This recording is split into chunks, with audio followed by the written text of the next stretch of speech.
Yo, it's your boy Flyboy GC, bringing you some news you can use. Look at here.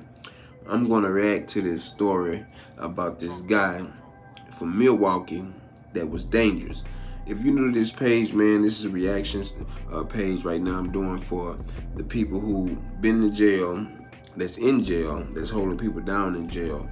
And I just want y'all opinion, leave your comments. If you haven't subscribed to my channel, subscribe, and you'll get all the notifications when I shoot new videos. I'm gonna give you my opinion on what I think happened after the story, so I'm not gonna hold your time. If you don't wanna be here, you don't have to be here. But for those who wanna be here, let's rock with me, let's rock out. Flyboy GC bringing you some news you can use. You know I gotta start with my famous introduction. Oh, shit. Who got an introduction like this? You know I gotta hit you with this. Now we're gonna get into the story. Get your popcorn. Don't hit me, dude. Please don't. Please don't. Yo, stop video for they help me. Somebody help you. Bring that back again. Oh, There's a killer on the loose in Milwaukee, and the victim's family says the man wanted for pulling the trigger should have been locked up at the time. Fox 6 investigator Brian Polson shows you why one of Wisconsin's most wanted criminals keeps getting caught, then released, and the one factor that makes this case different from the Waukesha parade attack.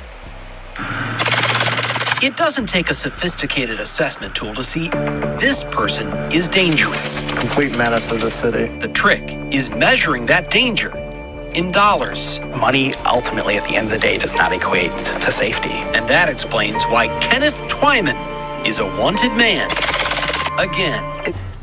What a stupid son of a bitch. And that's a fear for us. That's a great fear. That's why you're talking to me in the dark here. Yes, exactly.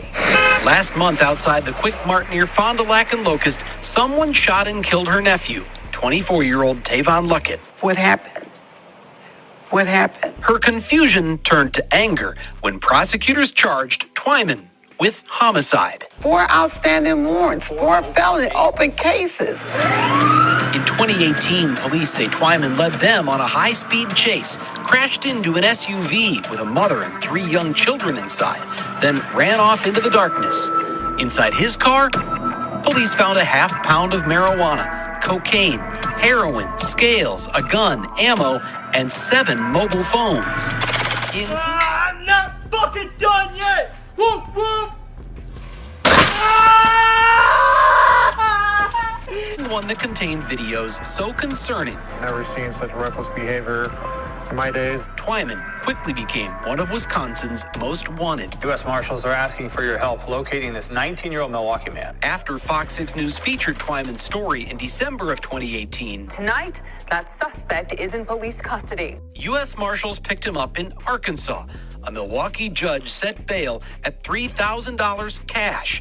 And a few months later, Twyman was out. He was free to wander the streets in Rome, to do whatever he wanted to do. Since then, he's been in and out of jail, skipping court at least 6 times along the way. And in January, U.S. Marshals went to get him again. This time, they found him at his mom's Milwaukee apartment, along with a 9mm handgun, 17-round magazine, 2 pounds of marijuana, and wads of cash. State of Wisconsin versus Kenneth Twyman. In a digital recording of Twyman's initial appearance, his lawyer tells the court $1,000 bail is more than enough. Ain't nobody got time for that. Ain't nobody got time. Ain't nobody got time. As is working with his father at his father's store. Still, prosecutors wanted much more, and they got it. I am going to follow the state's recommendation to set the $7,500 cash. That's a pretty substantial amount of bail, right? $7,500? Yeah. 4 days later, I don't want to be on that camera. this man, who identified himself as a family member of Twyman's, paid $7,500, and he's out again. To commit murder. On April 14th, police say Tavon Luckett went into the Quick Mart to get pizza rolls. When he came out, he recognized Kenny Twyman and called his name. A witness said the 2 men appeared to shake hands before Twyman shot Luckett in the neck and chest, then hopped in a car and rode away. Did that cash bond keep your family safe? No. No, it did not. We are still not safe. we're equating a higher cash bail with public safety, and that's just not the case. Nick Sainer is co-founder of Justice Point, Milwaukee County's pretrial services agency, and an outspoken advocate of bail reform. If money isn't going to work, and money doesn't work, then we have to take a look at other options. But bail reform means different things to different people. The Waukesha parade attack last fall focused attention on low bail for violent offenders, prompting State Senator Julian Bradley to call for minimum bail amounts for certain crimes. How do you pick a fixed dollar amount like $5,000 or $10,000 and say that's the magic number? That's not the magic number, it's the minimum. It's the starting point. Twyman posted a total of $12,500, but still wound up charged with homicide. When someone needs to be detained, they need to be detained, period. Sainer wants to eliminate cash bail altogether by releasing most defendants until their cases are resolved, but holding the most dangerous ones in jail no matter how much cash they have. You're held until your hearing date. How do you feel about that? I think that's a very good idea. As it is, Mary says the criminal justice system let her family down, but it's what happened after her nephew's death that rubbed salt in the wound. You know that he was going to be there via Zoom.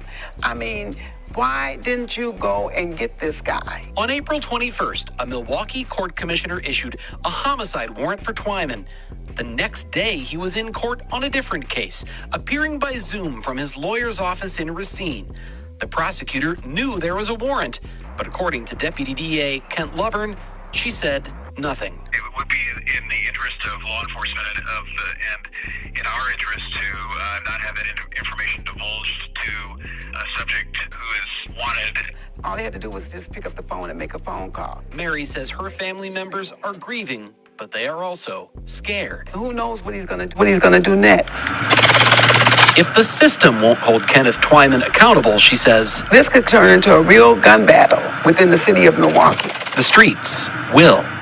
Kenneth Twyman was actually due in court in Waukesha County on Monday for a plea and sentencing in a felony bail jumping and drug possession case from 2021. But with that homicide warrant out for his arrest in Milwaukee, of course, he was a no-show here. We're told Milwaukee police have now asked U.S. Marshals to find Kenny Twyman for the third time. In Waukesha, Brian Polson, Fox 6 Investigators. Kenneth Twyman has retained attorney Mark Richards to defend him in the 2018 police chase and at least one other case. Richards, of course, is best known for defending Kyle Rittenhouse on his way to an acquittal over the Kenosha protest shootings. He did not return a phone call seeking comment. Wow. So you mean to tell me this dude, he full of shit?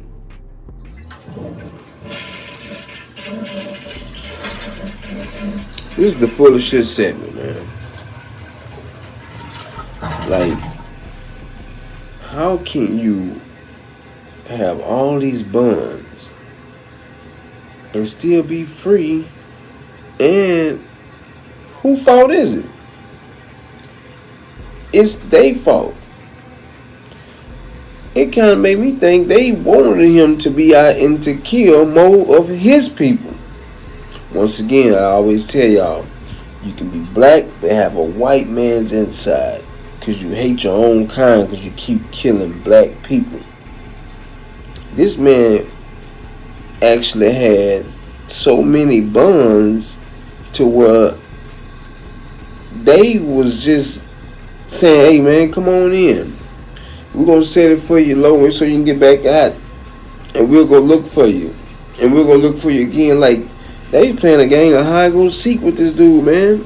And what's crazy is I feel sorry for the family that lost, that lady who lost a son, a nephew, whoever that was. She said, man, because she's scared for her life. She didn't even want to be seen. This dude is dangerous. And how can you keep setting him a bun? Oh, he's going to jail, buddy. So, I don't know how other states, do,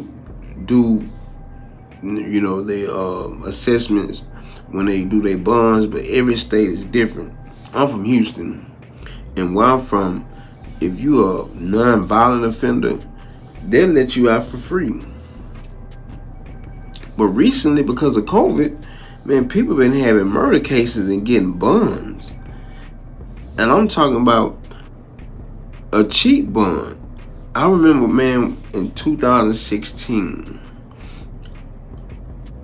or was it the first time? I forgot which time it was. I caught a drug case. Them people had my bond set for $50,000. Do you know that is more than what a person get that killed somebody? I know somebody who killed somebody and had a $10,000 bond. So the system has always been messed up, man. It ain't never been fair. It ain't never been right. And I'm pretty sure some of y'all experienced that. But yeah, man, this dude here, man, is full of shit, man. He just don't care about his life or nothing, man. Did y'all see this man shoot the gun? Just out the window, didn't kill or give a damn about who he hit? Man, that's sad. What if he would have shot an innocent bystander, a baby, man? This man don't even care. Y'all let this man back out? Man, the system is corrupt, man. Hey, y'all tell me y'all thoughts on this situation. Make sure y'all like and subscribe. And if you got a situation that you've been in and you had a bond that was outrageous before, drop it in the comment section.